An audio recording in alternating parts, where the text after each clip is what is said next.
정치권 관심 뉴스 짚어보는 포커스 나이트 시간입니다. 오늘은 홍석준 전 국민의힘 의원 그리고 신현영 전 민주당 의원과 함께 하겠습니다. 두 분 안녕하십니까? 안녕하십니까? 네, 대정부 질문이 오늘 2일차에 접어든 가운데 외교 통일 안보 분야 대정부 질문은 국무위원 불출석 문제로 인해서 5시간이 연기돼서 지금 진행이 되고 있습니다. 어떤 상황이었는지 영상 먼저 보고 오겠습니다.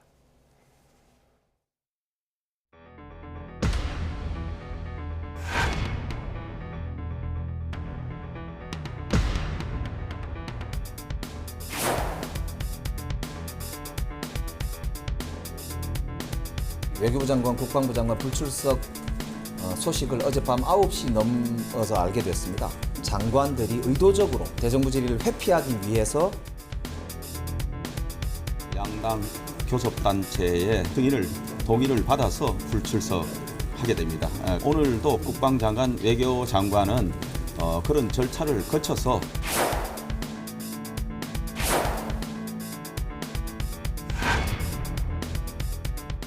이번 참석이 필수적인 양자회동 등은 늦은 시간에 진행됩니다. 대놓고 국회를 무시하고 헌법을 무시하는 행정부의 행태를 강력하게 규탄합니다.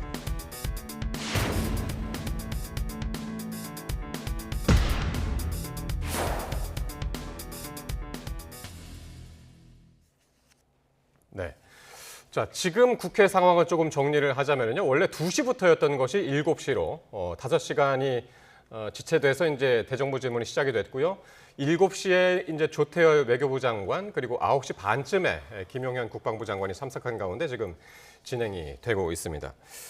자, 홍 의원님. 네. 이게 뭡니까? 이게 지금 그 두 외교부 장관, 국방부 장관이 불출석 사유로 된 것이 이제 리에임 네. 요 행사인데 이게 어떤 행사인가요? 예, 리에임 이제 회의라는 것은 우리나라와 좀 네덜란드가 좀 주축이 돼서 네. 작년부터 이제 발족한 국제 회의입니다. 네. 왜냐하면 지금 AI를 기반으로 해서 다른 분야도 많이 활발하게 이용되고 있지만 특히 군사적 분야에 어떻게 국제적으로 이용을 합리적으로 할 것인가에 대한 어떤 국제 회의가 되겠습니다. 예를 들어서 지금 러시아 우크라이나 전쟁에서 지금 드론이 새로운 어떤 공격용 무기로 되고 있고 앞으로 또 로봇도 살상형 로봇이 나올 가능성이 많은데 이런 어떤 AI가 어디까지 그 사람에게 위해를 되는 그런 무기가 될 것인지 참 우려스러운 바가 크지 않습니까? 그런 어떤 입장에서 저 인류 어떻게 보면 좀 평화를 활용하기 위한 어떤 그런 어떤 목적의 회의인데 이게 그러니까 국방 외교 분야에서 상당히 큰 전환점이네요. 지금 요런 상황들이. 그렇죠. 이게 그래서 세계적으로 얼마나 관심이 많냐면 2023년도에 네덜란드에서 1차 회의를 했는데 이번에 2차 회의에 2024년도 이번 회의에 무려 80여 개국이 참여를 하고 42개국은 장차관이 참석할 정도로 전 세계적으로 굉장히 많이 좀 관심을 받는 그런 회의고 우리 대한민국이 이번에 주최국이고 또 이 회의에 대한 어떤 주도권을 좀 갖고 있는 국제회의가 되겠습니다. 예. 그런데 오늘 민주당이 이제 상당히 반발을 한 것이 아까 이제 화면으로도 나왔습니다만 외교안보 통일 분야 의원들이 기자회견까지 열고 항해 방문까지 했단 말이죠. 왜 그랬을까요? 이게 미리 정해진 행사 아니었나요? 그러니까요. 이 상황이 매우 당황스러웠던 것 같습니다. 민주당 의원으로서는 실제로 22대 국회가 회식을 하고 나서 첫 번째 대정부 질문을 제대로 할 수 있는 시점이고 특히 국방부 장관은 새롭게 임명이 되고 나서 하는 첫 번째 대정부 질문이기 때문에 야심차게 지난 일주일간 질문을 준비를 했을 텐데 이 사실을 어제 밤에 알았다는 거죠. 아마 그 국회 프로세스에서 보면은 장관의 불출석은 기존에 허락을 받고 양당에 그리고 의장실에도 허락을 받아야 되기 때문에 실무적으로는 그런 프로세스가 진행이 됐는데 이게 아마 당 차원 내에서는 공유가 되지 않거나 그 문제점에 대한 인식이 직전에 이루어진 것 같습니다. 그래서 민주당 입장에서는 아니 국회 무시가 너무 도를 넘은 거 아니냐. 안 그래도 국회를 패싱하는 행정부와 지금 대통령실에 문제 제기를 하려고 하는 대정부 대정부 질문인데 두 핵심 장관이 특히 오늘은 외교랑 국방이 메인 이슈란 말이죠. 예. 없는 상황에서 대정부 질문을 하는 건 별로 의미가 없다라고 생각해서 예. 사실은 보통은 대정부 질문 아침 10시부터 할 수도 있고요. 예. 아니면 2시부터 할 수도 있는데 그래도 많은 의원들이 질의하기 때문에 밤늦게 끝날 수도 있는데 이렇게 늦게 시작하게 되면 언론의 주목도나 아니면 많은 국민들이 실시간 현장 중계를 못 본다는 피해가 있습니다. 그럼에도 불구하고 예. 꼭 장관한테 질의를 해야 되겠다. 예. 그래서 뭐 7시, 9시 이렇게 시작하게 된 것입니다. 그렇군요. 사실 지금 시간쯤 되면은 그 낮에 있었던 대정부 질문들이 정리가 돼서 그걸 가지고 저희가 이제 보통 이야기를 하는데 지금 계속 진행 중이라서요. 잠깐만 더 좀 부연 설명을 하자면 외교부에서는 8월 30일 날 차관 대리 출석을 양해를 요청을 했고 민주당이 9월 3일, 그러니까 꼭 일주일 전에 원내대표 직인을 찍어서 외교부에 전달했다고 그러거든요. 그리고 국방부 역시 9월 5일 날 뭐 임명이 좀 늦게 됐으니까요, 장관이. 9월 5일 날 양해를 했고 민주당이 9일 날 직인을 찍어가지고 국방부에 통보를 했다. 그러니까 어제죠. 통보를 했는데 왜 이런 혼란을 자초한 걸까요? 이번 사태로 인해서 참 민주당이 참 국민한테 정말 제가 볼 때는 큰 망신을 샀다. 특히 예. 지금 박찬대 원내대표 같은 경우는 본인이 이렇게 국회를 능멸하는 거다 뭐 이렇게 강하게 말했는데 알고 예. 보니까 본인의 직인을 찍어서 이미 일주일 전에 외교부에 갖다 줬다는 것이죠. 예. 그러니까 지금까지 어떤 민주당의 어떤 행태가 보면은 덮어놓고 무조건 비판만 하고 있다는 것이 좀 입증이 되는데 예. 또 이게 내부적으로도 이게 정말 이게 프로세스가 정말 제대로 돌고 있지 않다. 물론 이제 실무자가 도장을 찍었지만 항상 거기에 대해서 당연히 보고를 하거든요. 예. 보고를 하는데 보고를 받은 박찬대 원내대표가 그걸 까먹은지는 모르겠습니다만은 보고를 했고 또 보통 이게 프로세스가 어떻게 되나요? 장관들이 참석을 못할 때. 그게 이제 장관이 이제 피치 못하게 뭐 중요한 어떤 국외 출장이라든지 또 뭐 피치 못하는 어떤 불가피한 사유가 있으면 예. 그 양당 그 원내 행정국을 통해서 예. 원내 대표 직인을 찍어서 이후에 또 국회의장까지 동의를 받습니다. 의장 동의까지 예, 받아서. 예. 그렇기 때문에 원내행정국에서 원내대표한테 당연히 보고를 하면서 찍게 되거든요. 예. 사실 대정부 질문에서 장관이 빠지는 것은 굉장히 좀 중요한 일이고 그것에 대해서 원내대표에게 보고를 안 할 리가 없지 않습니까? 예. 그러니까 그 와중에 박찬대 대표 보고를 받았는데 까먹었는지는 모르겠지만 특히 그것을 또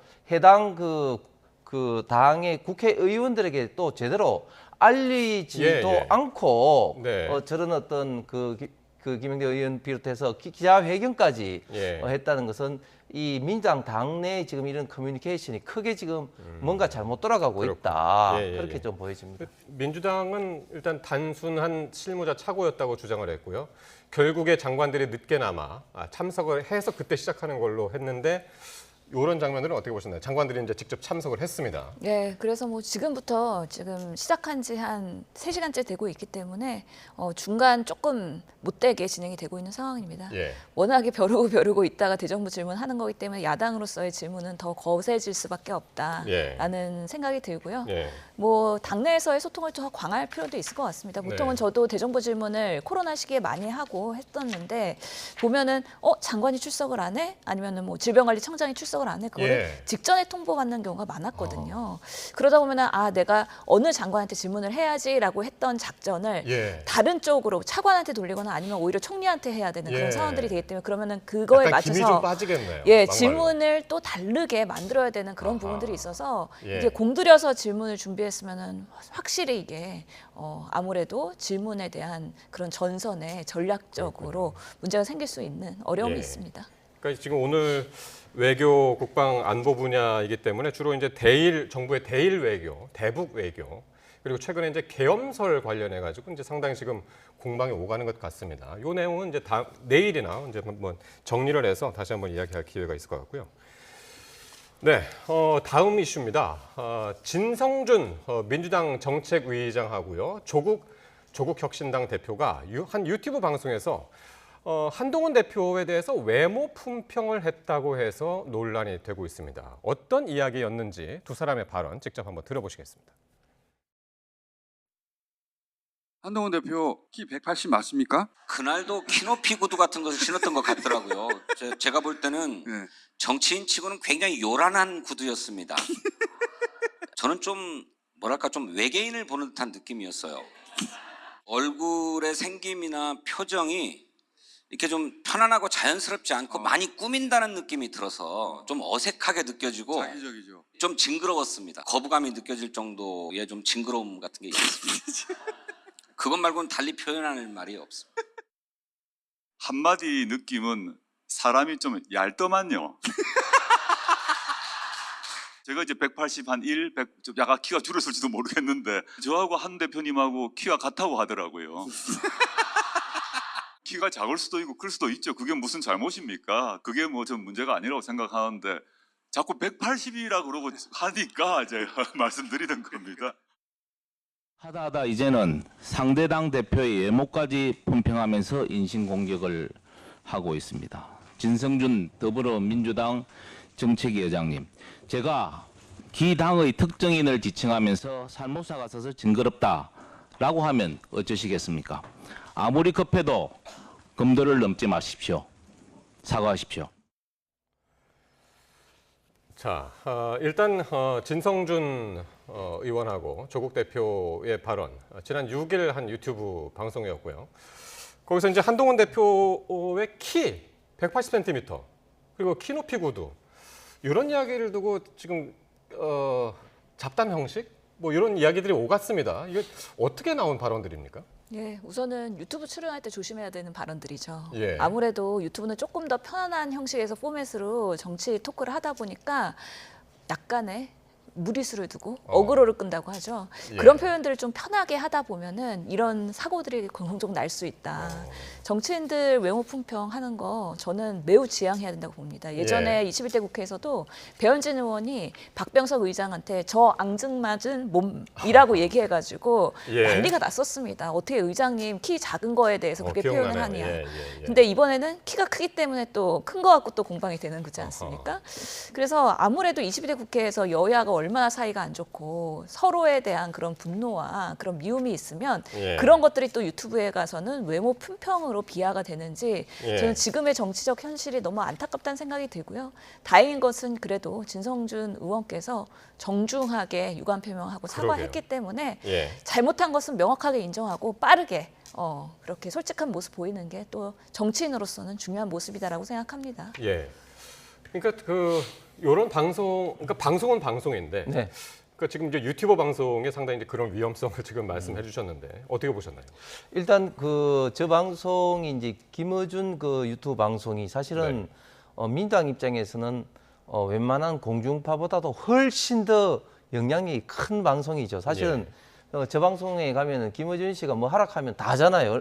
그 총선 전에 추미애 의원하고 또 여성 의원들 몇 명 왔을 때 무조건 큰절해 하니까 큰절하고 정말 거의 뭐 저 방송에서는 김어준 씨가 거의 뭐 교주 같은 그런 역할을 할 정도인데 예. 또 키 이야기를 딱 던지니까 그거를 진성준 의원이 이제 덥석 물어서 막 신나게 이야기를 했는데 근데 외모 평가를 우리 사회가 이제 어느 순간 이제 굉장히 좀 조심해야 될 그런 이제 근기가 됐는데 근데 저는 진성준 의원의 말 속에 그냥 단순한 외모 평가가 아니라 예를 들면 징그럽다, 또 외계인 같다 그런 어떤 표현이 저는 마음속에서 우러나왔다는 것 자체가 어떻게 보면 진성준 의원을 중심으로 해서 민주당 의원들이 지금 한동훈 대표를 지금 바라보고 있구나. 단순하게 그냥 가볍게 지금 외모 평가를 하는 것이 아니라 저런 식으로 이야기를 하는 만큼 굉장히 지금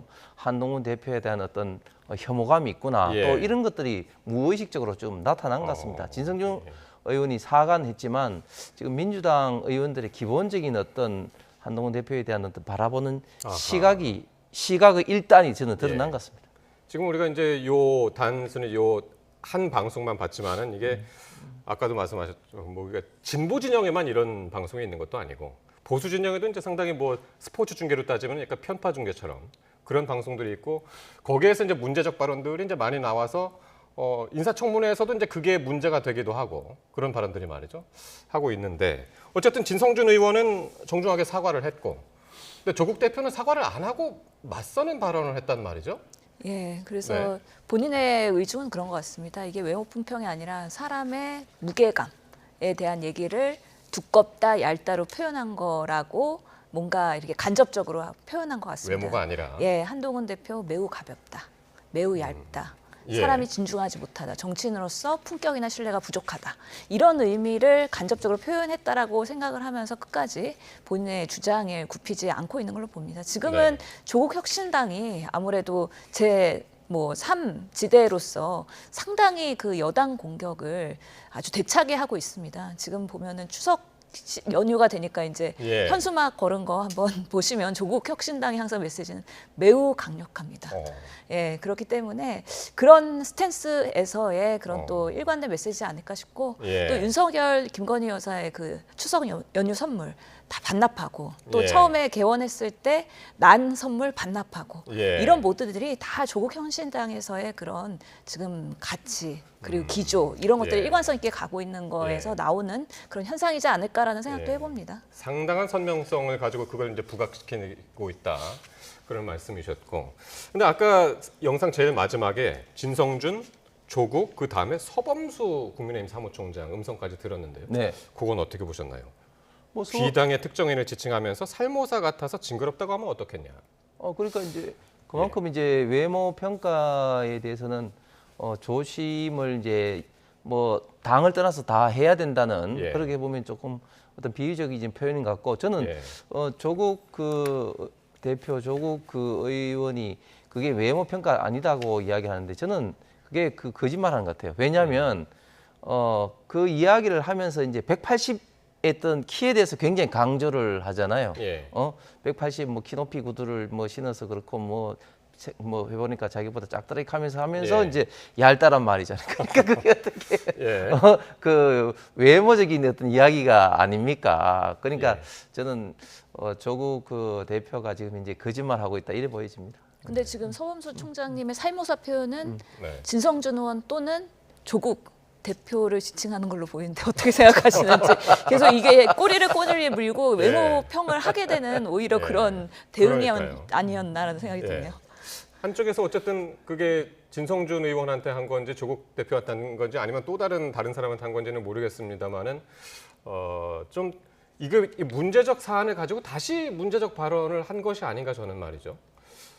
그렇게 꼭 했어야 될까 싶기도 한데요. 그렇죠. 그렇게 저는 이제 살모사 같다고 하면 뭐 네. 기당은 좋아하겠느냐 네. 이런 어떤 비유적 표현이라서 뭐 특정인을 저는 뭐 지칭하면서 네. 뭐 이렇게 생각한 것 같지는 않습니다. 네. 네, 나름 정치적으로는 대치기의 수법이라고 합니다. 네. 알겠습니다. 자, 이런 일이 있어서는 안 되겠다라는 의미에서 오늘 같이 한번 봤고요. 자, 의정 갈등 얘기를 한번 해보고 싶은데요. 그 해법을 모색하기 위해서 여당이 제안을 했죠. 또 야당이 제안했다고 이제 얘기를 합니다만은 여야 의정 협의체가 지금 첫걸음도 떼지 못하고 있습니다. 우선 의료계 참여가 지금 불투명한 상황이잖아요. 예, 의사 출신의 신 의원님, 이 상황 어떻게 보시나요? 네, 불투명하다 못해 추석 전에는 진전이 없을 것 같아 보입니다. 네. 오늘도 대한전공의협의회 박단 회장이 의사협회 회장인 이면택 회장을 대상으로 해서 자리에서 내려와라. 예. 무능력하다. 해결하지 못하지 않느냐. 예. 젊은 의사들 대변하는 척하지 말아라는 비판을 쏟아냈습니다. 그럼 왜 그런 건가요? 예, 실제로 우리 의료계 내에서도 세대 간의 갈등이 분명히 있는 겁니다. 아하. 지금 의료 간 대란이 여기까지 오는 데는 6개월 넘게 오는 데는 젊은 의사들이 현장에서 빠져나가면서 지금까지 그런 한 거의 뜻으로 가져왔다면 예. 선배 의사들은 그동안 무엇을 했느냐. 이렇게 아하. 불합리한 2,000명 확대에 대해서 목소리를 제대로 냈느냐에 대한 예. 후배 의사들의 원망은 분명히 있고요. 그런 것들을 그래도 14만의 의사 회원의 대표인 대한의사협회가 국민들의 여론, 국민들의 신뢰를 끌고 가면서 제대로 된 메시지를 그동안 잘 냈어야 되는데 그러지 예. 못했다는 거에 대한 비판과 원망이라고 생각을 합니다. 그럼 임현택 회장 개인 한테가 아니라 전체적인 기성 의료계 한테 지금 외치고 있는 건가요? 전체적인 문제 제기를 하는 건데 그중에서 예. 대표적으로 임현택 의협 회장이 예. 임명되고 나서 실제로 그동안에 성과를 내지 못한 것도 사실입니다. 집행부 네. 중심으로 의료에 제대로 뭉칠 수 있었느냐 그러지 못하고 네. 뭐 교수 비대위는 비대위대로 네. 아니면 원로들은 원로대로 따로 각자의 목소리를 내면서 여러 가지 방향에서의 그런 대응을 해왔기 때문에 예. 지금 정부가 뭐 단일된 안을 내놓으라고 했던 그런 이유에는 사실은 의료계가 각자 플레이를 하고 있기 때문에 단일 안을 못 낼 거라는 전제 하에서 계속 그렇게 챌린징을 했다고 보이거든요. 예. 그만큼 의료계도 다양한 생각들이 있기 때문에 대표성을 잘 취합하는 게 쉽지는 않음에도 불구하고 예. 우리가 2020년으로 돌아갔을 때 다시 회추해 보면 그때 민주당과 최대집 의협 회장이 합의를 너무 졸속으로 했기 때문에 또 회원들의 원망, 특히 젊은 의사들에 대한 비판이 거세면서 사실 의협 회장의 리더십이 실추하는 사례가 있었습니다. 예. 그것을 반복하지 말라는 또 예. 하나의 경고의 메시지이기도 하다고 생각을 합니다. 예. 그러니까 여야 의정에서 사실 의가 빠지면은 상당히 곤란하죠. 안고가 빠진 보면 거죠. 그런 예, 거죠. 예. 주인공인데. 네, 예. 지금 근데 의료계 안에서도 지금 젊은 의사들, 네. 전공의들하고 기존의 의사협회 이쪽에 갈등이 좀 있는 것 같아서. 굉장히 심하게 있죠. 예. 일단 의료계가 보면은 정말 여러 개 단체가 있는데 개원이 중심인 의협이 있고 또 전국 대학 교수협의회도 교수협의회가 있고 예. 또 전공의가 있고 또 의대생들이 있고 그렇죠. 그다음에 또 기관별로 보면 또 병원 또 협의회가 있고 한데요. 지금 박단 전공의 협의회장이 강하게 좀 이야기한 것은 일단은 젊은 의사 시각으로 봤을 때는 이런 어떤 전공의가 빠지면서 지금 현재 의료 지금 사태 문제가 일어나고 있는데 예. 어떻게 보면 지금 현재 그 의협 개원이들은 어떻게 보면 좀 반사적 이익도 지금 받고 있습니다. 왜냐하면은 지금 그 대학병원 종합병원의 환자들이 지금 빠지면서 사실 예. 준종합병원 쪽으로 쏠리면서 어허. 사실은 의협 회원들이 사실은 여기에 대해서 특별하게 피를 입고 있는 게 없거든요. 예. 거기에다가 지금 박단 회장의 이제 불만은 이제 이런 겁니다. 첫 번째 임현택 회장은 처음에 사실은 그 된다고 생각을 안 하는 좀 마이너리티 소수였는데 예. 워낙 지금 이제 의정 갈등이 좀 심하게 되니까 막 무조건 좀 강성 목소리를 내는 것으로 지금 현재 의협 회장이 됐습니다. 그런데 의협 예. 회장이 되고 난 다음부터 별 리더십을 보이는 게 없어요. 일단은 의료계 전체를 묶으면서 뭐 어떤 새로운 안을 도출하는 그런 또 노력도 보이지도 않았고 예. 특히 최근에 간호법이라든지 이런 것들이 사실은 통과돼서는 안 된다는 것을 박단 회장도 그 많이 이야기를 했는데 의료계에서는 상당히 반발을 예, 하고 거기에 있죠. 대해서는 아무런 그 관심도 표명하고 있지 않다가 또 그게 예. 또 통과가 됐단 말이죠. 그러니까 이런 어떤 여러 가지 어떤 문제점들이 좀 누적돼서 이렇게 강하게 지금 현재 그 의협 회장을 지금 비판을 하고 있는 것 같습니다. 그래서 의료계의 목소리가 한 목소리가 지금 안 나서 근데 이제 의협에서는 지금 여야 의정 참여의 전제 조건으로 이야기하는 것이 2025학년도 증원부터 2025년, 2026학년도 전부 다 이걸 백지화를 해야 된다라고 주장을 하고 있는 거잖아요. 예. 근데 이제 이미 수시가 시작이 돼서 이게 가능할지 모르겠습니다. 지금 수시도 시작됐고 이제 수능이 끝나고 정시 모집이 될 텐데 지금 3,000명 뽑던 인원을 4,500명 뽑으면서 25년이 그렇게 지나가 버리면 아무리 26년에 원점 재검토를 하거나 27년을 합의를 한다고 해서 당장 내년에 의대 교육은 어떻게 정상화할 수 있겠느냐에 대한 문제 예. 제기이거든요. 예. 그렇기 때문에 의료계는 원칙적인 이야기를 하는 겁니다. 예. 당장 내년에 의대 교육 준비 제대로 안 돼 있고 지금 지방에 있는 의대 교수들 오히려 사직하고 있습니다. 그래서 지방에 훨씬 더 많은 정원들을 지금 배정을 해놨는데 네. 거기서 양산되는 의대생들이 과연 제대로 된 의사로서의 그런 수련 교육을 받을 수 있겠느냐 예. 했을 때는 교육자의 입장에서는 양심상 네. 그렇게 허용할 수 없다는 것이고요. 네. 또 그렇기 때문에 이미 벌어진 일에 대해서 정부가 사고 쳤으면 정부가 수습해야 된다는 거지 뭐 수시를 이제 시작을 했기 때문에 못한다? 알겠습니다. 그런 부분에 있어서는 의료계에서는 납득하기 어렵다라는 그래서 입장입니다. 한동훈 대표가 오늘 여야 의정 모두 조건 없이 신속하게 협의체를 출범시켜야 된다. 그런 조건 달지 말고 일단 다 모여서 이야기부터 하자라고 이야기를 했는데요. 이게 아까 신 의원님은 이제 추석 전에는 가능하지 않을 것 같다라고 얘기를 했는데, 예, 어떻게 지금 의료계 내부에 저도 이제 많은 분들 이야기를 들어보면 지금은 참여를 해야 된다고 생각하는 분들도 굉장히 지금 많이 있습니다. 네.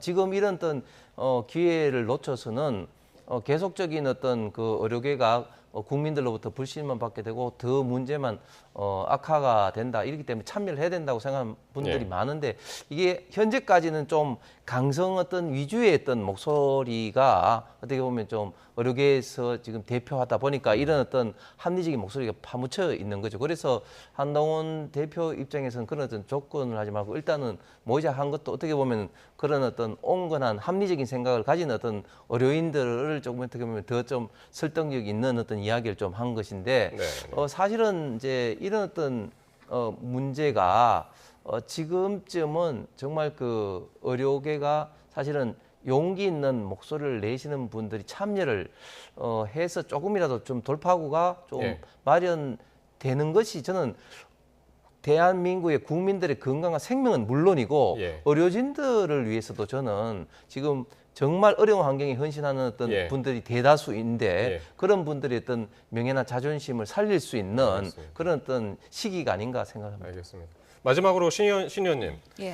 요 의정 갈등을 풀 수 있는 어떤 해법 뭐가 있을까요? 마지막으로 그 짧게 네. 한마디 듣고 마치겠습니다. 대통령실이 결단해야 된다. 지금까지는 네. 그 일부의 정치적인 추석 이후에 국정 지지율 떨어질까봐 한 발 물러났다라는 유보적인 입장이지만 실제로는 의료개혁 계속해야 된다. 그리고 의사들 타도해야 된다라는 입장에서 변한 게 없다라고 의료계는 바라보고 있거든요. 신뢰 회복을 위해서 어떻게든 대통령의 진솔한 이런 혼란을 초래한 법에 대한 사과, 예. 장차관에 대해서 인사 어떻게 할 건지에 대한 진정성을 보여야 의료계도 조금 더 움직일 수 있을 거라고 보이고요. 예. 기본적으로 정부와 의료계 그동안 너무 멀리 마음이 멀어졌기 때문에 이 부분부터 가까이 할 수 있도록 신뢰 구축하는 게 가장 전제 조건이 되어야 할 알겠습니다. 것입니다. 모레 한덕수 총리가 응급의료 종합 상황 대국민 담화를 발표한다고 했으니까요. 거기에 또 어떤 내용이 담길지 또 지켜보도록 하겠습니다. 네, 지금까지 홍석준, 신현영 전직 의원 두 분과 함께했습니다. 고맙습니다.